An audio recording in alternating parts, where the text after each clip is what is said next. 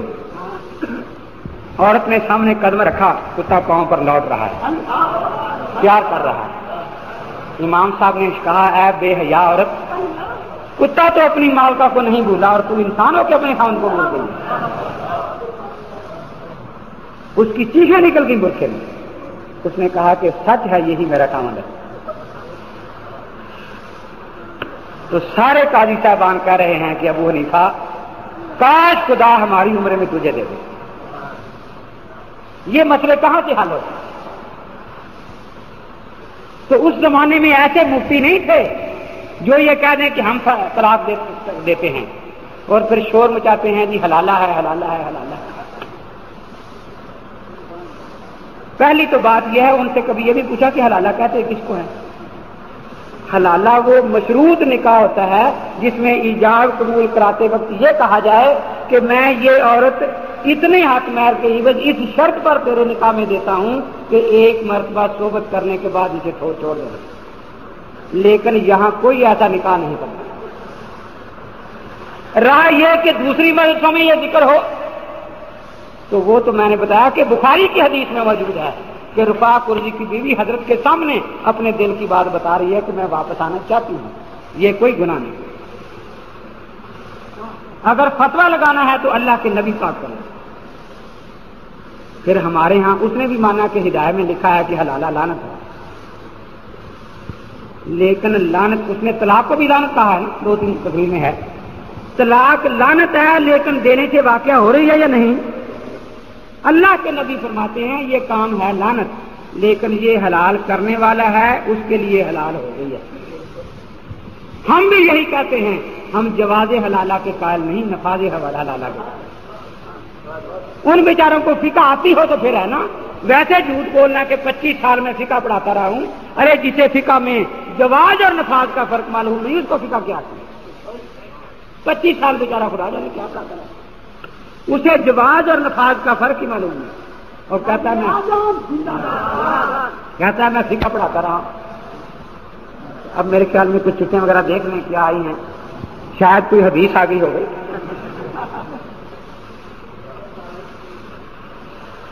یہ 3 طلاقوں کا مسئلہ لکھا ہے, طلاق و مرتان ہے, اس کی تو میں تشریح کر چکا ہوں. حلالہ کی شرعیت کیا ہے میں نے بتا دیا کہ حلالہ وہ نکاح ہے جو مشروط ہو. ہم بھی اس کو حرام کا مکروہ تحریمی کہتے ہیں, لیکن اس کے جواز کے قائل نہیں, صرف نفاذ کے قائل ہیں. یہی حدیث سے ثابت ہے. امام ابو حنیفہ کو امام اعظم کیوں کہا جاتا ہے؟